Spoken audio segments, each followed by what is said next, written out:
पुष्पा जी, हमें आपसे ये उम्मीद नहीं थी। आपको दिखाई नहीं देता है, आपने इतनी बड़ी बात हमसे छुपाई। हम डर गए थे मैडम सर।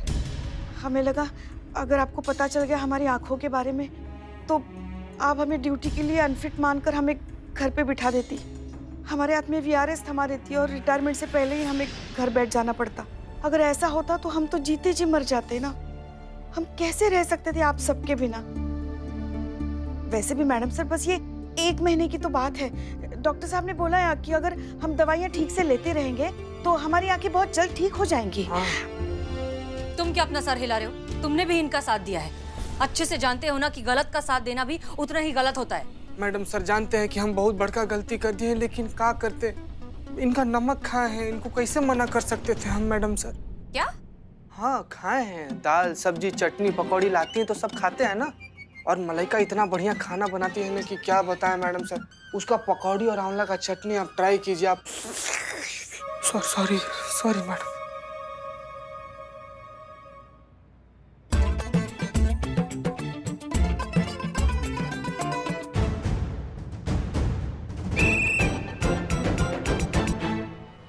क्या कर रही हैं आप खड़े होकर? बातें सुन रही थी। वाह, सो ऑनेस्ट। Thank you. अब आप अभी के अभी एक टांग पर खड़ी हो जाइए और जब तक ये मीटिंग खत्म नहीं होती आप एक टांग पर ही खड़ी रहेंगी। मैडम सर, वो मेस में पानी का प्रॉब्लम है ना, तो बाल्टी लेके ऊपर जा रही थी तो राइट पैर में मोच आ गई, मुड़ गया था, तो लेफ्ट पैर पे खड़ी रहूं। उफ, ये मासूमियत। तुम्हें मुर्गा बनना है? नहीं मैडम सर, बिल्कुल भी नहीं। Sorry madam sir. गुड, खड़ी रहिए ऐसे। तो कहाँ थे हम पुष्पा जी? अब हमसे गलती हो गई, हमें माफ कर दीजिए। हम आपसे दूर नहीं रहना चाहते थे, इसलिए हमने हमारी आंखों की ये बात आपसे छुपाए रखी। क्या पुष्पा जी? नहीं, हमको भी नहीं पता चला मैडम साहब। जय हिंद। जीते। क्या पुष्पा जी, आप भी? कहाँ? नोच क्यों रहे हैं हमें? चूटी क्यों काट रही हैं आप? अरे हम चूटी नहीं काट रही, ये कुछ लगा था ये हटा रहे थे। हम चूटी काय काटेंगे, टोपा थोड़ी है हम। ये चल रहा था इतने दिनों से, घर इसलिए नहीं आ रही थी कि भाई लल्ला को पता ना चल जाए, है ना पुष्पा जी? क्योंकि लल्ला आपको ड्यूटी पे नहीं आने देते ना। ये तो कल रात को हमारे सर में ना एकदम से दर्द उठा तो हम अपना दवाई। सॉरी। तो हम ये बता रहे थे कि हमारे सर में दर्द उठा ना मैडम सर, तो हम दवाई लेने गए। वहाँ हमारा विटामिन का जो गोली हम रखते हैं वो गायब था। वहाँ हमको ये मिला, ये देखिए, ये आँख का दवाई। पुष्पा जी आपका है ना?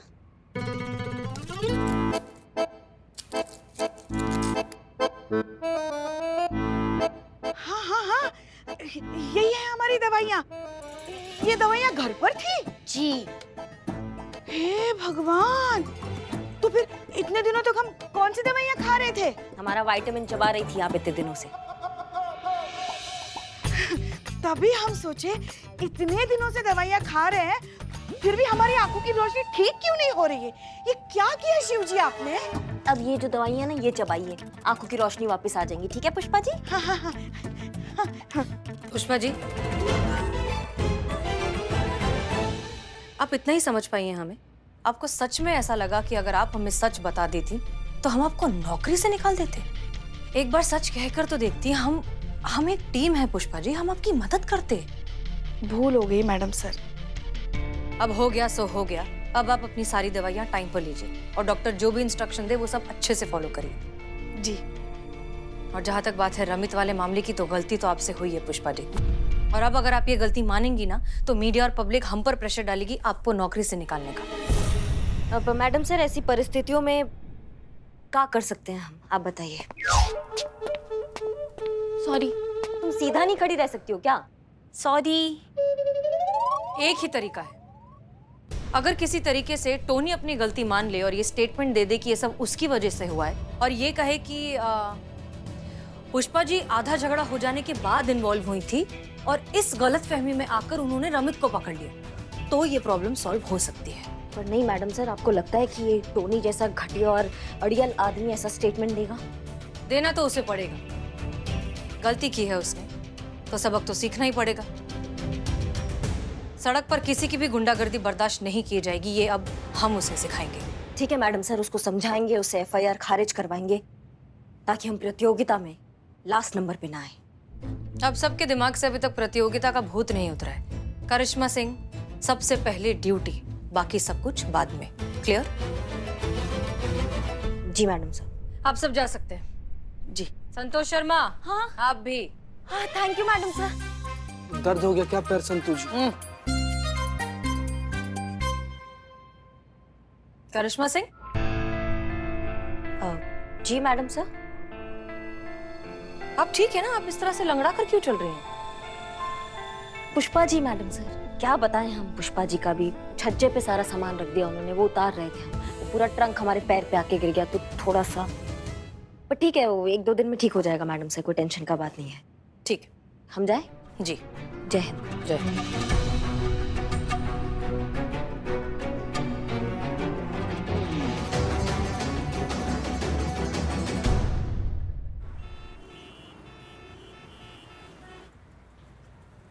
इतना दर्द हो रहा है तो एक जगह खड़ी रहिए फिर, और बताएंगे हम किसका इंतजार कर रहे हैं। वो मैडम सर, हमने जांच पड़ताल किया टोनी के केस में, तो हमको पता चला कि टोनी का जो वाइफ है वो खुद उसकी गाड़ी में उसके साथ बैठना पसंद नहीं करती है। तो फिर कैसे जाती है? वो बस वो आने वाली होंगी, वो आपको बता देंगे। मैडम सर आ गई। रिक्शा में? नमस्ते मैडम, मैं सुनी थी, टोनी की वाइफ, म्यूजिक टीचर। आपके पति ने हाल फिलहाल रमित नाम के आदमी के अगेंस्ट एक FIR की थी। हम उसकी तहकीकात कर रहे हैं और हम आपसे ये पूछना चाहते हैं कि आप अपने पति टोनी के साथ कहीं साथ में ट्रैवल क्यों नहीं करती? देखिए मैडम, मैं ठहरी एक म्यूजिकल टीचर, सीधी सादी, नाजुक, कोमल और सेंसिटिव सी औरत। अब ऐसे में मेरे हस्बैंड हर जगह पे मार पीट गाली गलौज करते हैं तो मैं बहुत डर जाती हूँ। ऊपर से मेरा 19 साल का बेटा, अब वो जब इन्हें सबके साथ इस तरीके से मिसबिहेव करते हुए देखता है, लड़ाई झगड़ा गाली गलौज करते हुए देखेगा, तो वो क्या सीखेगा? यही सब बेसुरी बातें ना, इसीलिए मैं उनके साथ गाड़ी में कहीं पे भी जाना अवॉइड ही करती हूँ। ठीक है, हम आपकी सारी बातें समझ गए। आप चिंता मत कीजिए, हम बहुत जल्द आपके पति को ये सिखा देंगे कि इस तरह से सड़कों पर लड़ना झगड़ना गाली गलौज करना कितना गलत है। हो सकता है कि हम कुछ ऐसा करें जो देखने में बहुत बड़ा लगे, लेकिन वो होगा सिर्फ एक नाटक, इसलिए आप घबराना मत और हमारा साथ दीजिएगा। जी। आप जा सकती हैं और उसके बाद इत्मीनान से अपने पति के साथ गाड़ी में बैठ भी पाएंगी। बिल्लू को बुलाइए।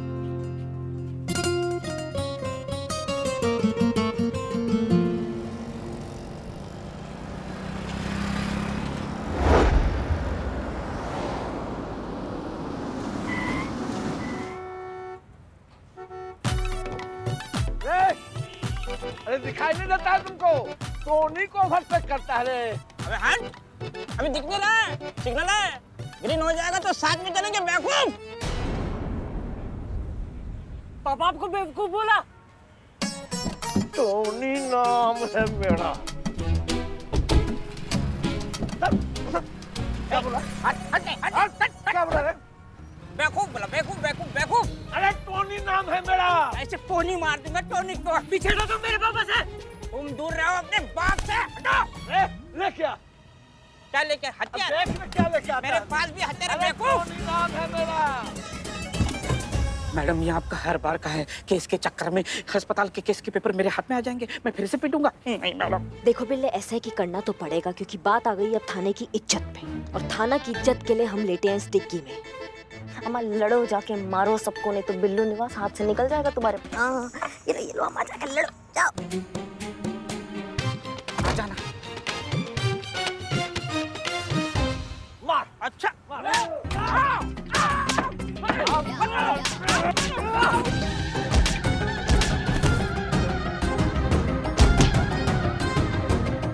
मैया की सासू मैया चूरनगिरी करने में ना एक नंबर है ये बिल्ला, बंद करके चला क्या?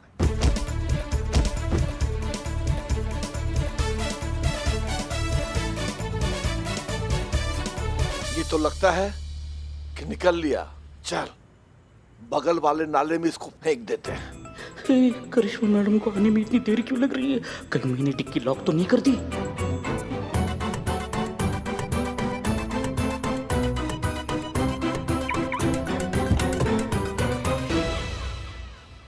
एक मिनट रुको, क्या चल रहा है यहाँ पे और क्या हो रहा है? ये अम्मा ये तो मर गया। क्या किया यहाँ पे, क्या हो रहा था? और कौन है, किसने देखा? तुमने देखा है क्या? हाँ मैडम, मैंने देखा, इसी लड़के ने मारा है। तुम गवाही दोगे? बिल्कुल देंगे, काहे नहीं देंगे। बहुत बढ़िया। बेटा तुम तो गए अब लंबे।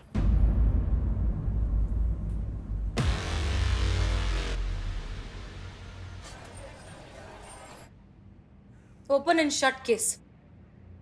ये साबित हो चुका है कि इस लड़के की पिटाई की वजह से ही उस आदमी का मर्डर हुआ है। आपका बेटा गया उम्र कैद के लिए सर, ले जाओ इसे। जी मैडम। का चलो अंदर चलो, हो गया पापा। एक ही बेटा है मैडम, उससे गलती हो गई। आपको जो कहना है आप कोर्ट में कहिए, हम कुछ नहीं कर सकते। मैडम प्लीज, मैडम उससे क्या पता था कि इतनी बड़ी गलती हो जाएगी उससे। मैडम प्लीज छोड़ दीजिए उसको। कभी सोचा है आपने कि इस तरह के रोड रेज के कितने केसेस होते हैं हर रोज? लोग छोटी छोटी सी बातों पर अपना आपा खो देते हैं, 1 मिनट के गुस्से के जुनून में आकर एक दूसरे की जान ले लेते हैं। मिस्टर टोनी, आपने कभी सोचा है कि जब आप सड़क पर उतरते हैं तो क्यों आप ही के साथ ये सब होता है? क्यों सब आप ही से आकर उलझते हैं? क्योंकि ये सबसे लड़ते हैं। इनमें पेशेंस ही नहीं है। स्टीयरिंग हाथ में आते ही पता नहीं खुद को सड़क का मालिक समझने लगते हैं। अपने अलावा इन्हें हर किसी की गलती नजर आती है। आज मेरे बेटे की हालत की जिम्मेदार सिर्फ और सिर्फ यही है। मुझे माफ कर दीजिए मैडम, मैं ये भूल गया था कि क्षण भर का गुस्सा किसी की जान ले सकता है और किसी की जिंदगी बर्बाद कर सकता है। आज जब मेरे बेटे पे पड़ी है तब मुझे पता चला कि सड़क पर जो मैं मारपीट करता था उनके परिवार पर क्या गुजरता होगा। मेरे कारण ही इस लड़के की आज ये हाल हुई है। भाई मुझे माफ कर दे भाई। मैडम मैं FIR वापस लेना चाहता हूँ।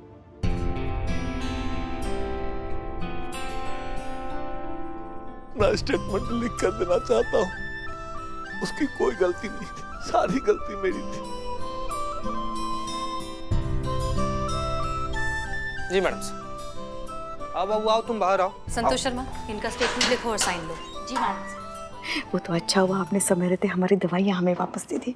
अब तो हमें ठीक ठाक दिखने भी लगा। हाँ ज्यादा कूदिए मत पुष्पा जी, वरना बाहर वाले लोगों को भी पता चल जाएगा कि आपको दिखाई नहीं देता है। बता दे, हमने एक छोटा सा नाटक किया था आपकी आंखें खोलने के लिए। आपके बेटे ने कोई मर्डर नहीं किया है। बिल्लू, आओ चलो।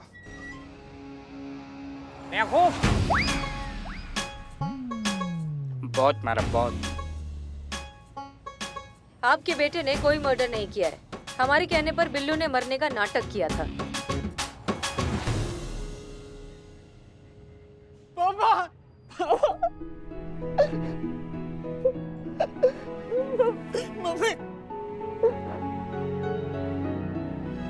एक मिनट, भले ही ये नाटक था, लेकिन एक चीज आप हमेशा के लिए याद रखिए, बच्चे हमेशा माँ बाप से ही सीखते हैं। आप जैसी नींव रखेंगे इमारत वैसी ही खड़ी होगी। ये आपकी जिम्मेदारी है कि आप बड़े होकर उन्हें कैसा इंसान बनाना चाहते हैं।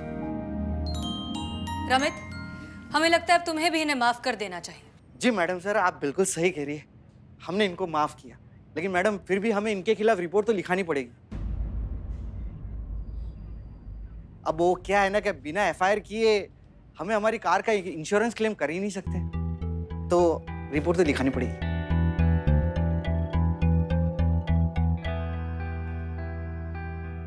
हाँ लिखाओ, मेरी गलती है ना, तो मेरे खिलाफ रिपोर्ट लिखाओ। ठीक है, लिखवा दो रिपोर्ट। मैडम सर, प्रतियोगिता का आखिरी दिन है कल। हम पहले भी कह चुके हैं, हमारा सबसे पहला कर्तव्य है हमारी ड्यूटी, वही है हमारी असली जीत। पुष्पा। जी मैडम सर। नहीं नहीं, आप रहने दीजिए। संतोष शर्मा, रिपोर्ट लिखिए। 1 मिनट संतु। मैडम सर, हम लिखते हैं ना FIR। जरा 1 मिनट। हाँ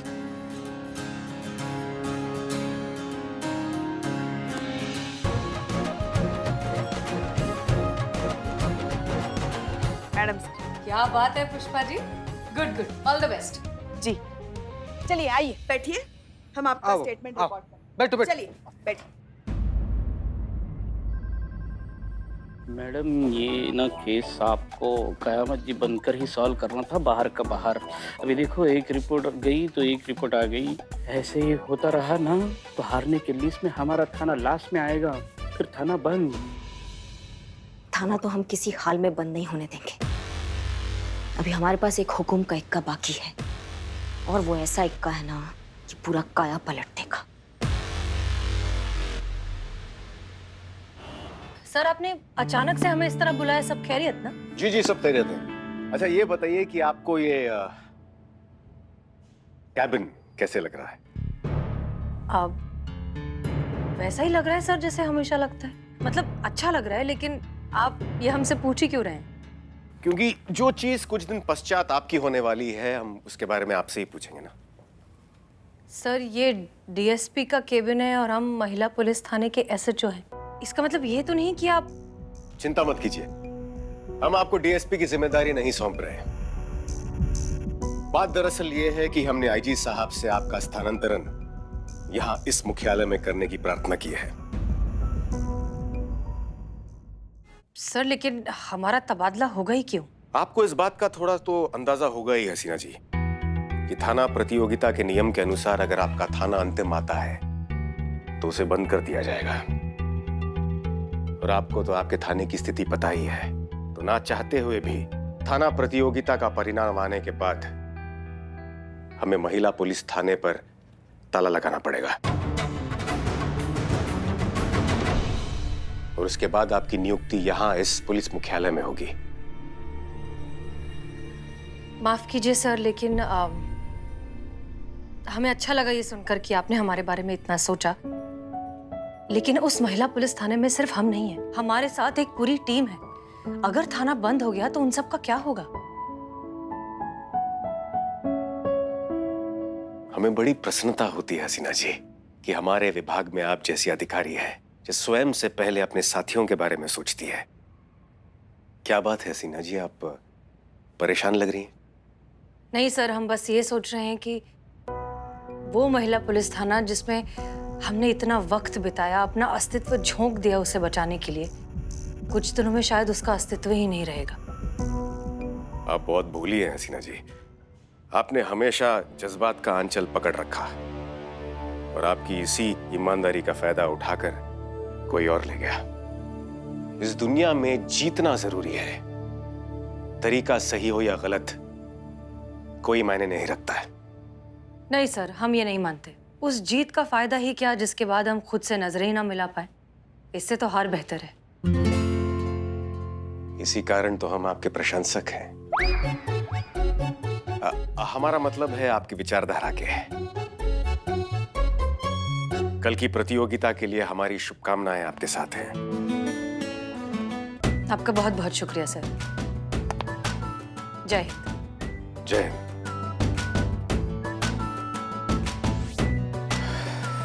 क्या बात है हसीना जी, हर बार आप हमारा दिल जीत लेती हैं।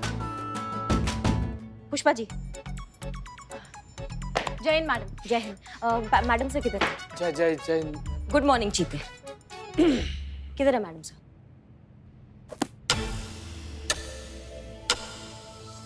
बताइए, वैसे पूरा दिन आपका चप्पड़ चप्पड़ चप्पड़ चप्पड़ चालू रहता है। अब हम जब काम का बात पूछेंगे ना पुष्पा जी से तो कुछ नहीं बोलेंगी। कहाँ है मैडम सर? कहाँ बकैती चल रहा है ये? हाँ? अच्छा चलते चलते गए बर्गर खाने? सेब बना रही है, सेब बना रही है। नहीं चीते, पुष्पा जी दिल बना रही है। दिल की कुछ बात करनी है आपको? हाँ, इस उम्र में आप इतना रोमांटिक मत होइए पुष्पा जी। हमें बताइए कि मैडम सर किधर है? नहीं, एक मिनट करिश्मा मैडम, आपने पूछा मैडम सर कहाँ है, पुष्पा जी दिल बना रही है, मतलब ऐसा कि कुछ कहीं मैडम सर का जहाँ दिल लगा हो। मैडम सर डीएसपी सर के ऑफिस गए हैं उनसे मिलने के लिए। तुम भी टोपा हो का संतू। हाँ, कुछ भी बकैती कर रही हो तुम भी इनके जैसी। ये देखो देखो, ये भी मना कर रही है। ये बात नहीं है। कहाँ? मैडम सर डीएसपी सर के ऑफिस गई हैं। तो ये खुद अपने मुंह से काहे नहीं बोल रही है ये बात? करिश्मा मैडम, करिश्मा मैडम, भले ही पुष्पा जी अपने मुंह से कुछ नहीं बोल पा रही है, लेकिन उनके मन में क्या चल रहा है ये हमको, चिता चतुर्वेदी को पता है। तो हम लोग महिला पुलिस थाना कंपटीशन जीत जाएं, इसके लिए पुष्पा जी मौन व्रत रखी हैं। हैं? देख बिलोटे, देखे वाह, का बात है, का बात है पुष्पा जी। आपने मौन व्रत रखा है हमारे थाने के लिए, हाँ? इतना बड़ा बकैती करके बैठी हैं आप। कुछ नहीं होता है व्रत रखने से। मैडम सर के उसूल और उनके जज्बातों की वजह से ना हमारा थाना ना बंद होने की कगार पे आ चुका है। नमस्कार नमस्कार नमस्कार। जय हिंद मैडम। जय हिंद सर। जय जय हिंद हिंद। सर। जय हिंद जय हिंद। बुलबुल पांडे जी, कैसा आना हुआ आपका यहाँ? हमने सोचा कि आखिरी बार इस पुलिस थाना का दर्शन कर लेते हैं। मिठाई देने आए। कहा कि बेस्ट थाना कंपटीशन जीतने के बाद हमारे थाने में सेलिब्रेशन होगा, इंटरव्यू होगा, जश्न होगा। समय नहीं ना होगा हमारे पास आप लोगों के पास आने के लिए, इसलिए एडवांस में ही आपके लिए मिठाई लेके आ गए। कहा कि आप सबका जवान बहुत कड़वा है, तो एडवांस में हमारा जीत का मिठाई खा लीजिए, थोड़ा सा आपका जिंदगी में मिठास आ जाएगा।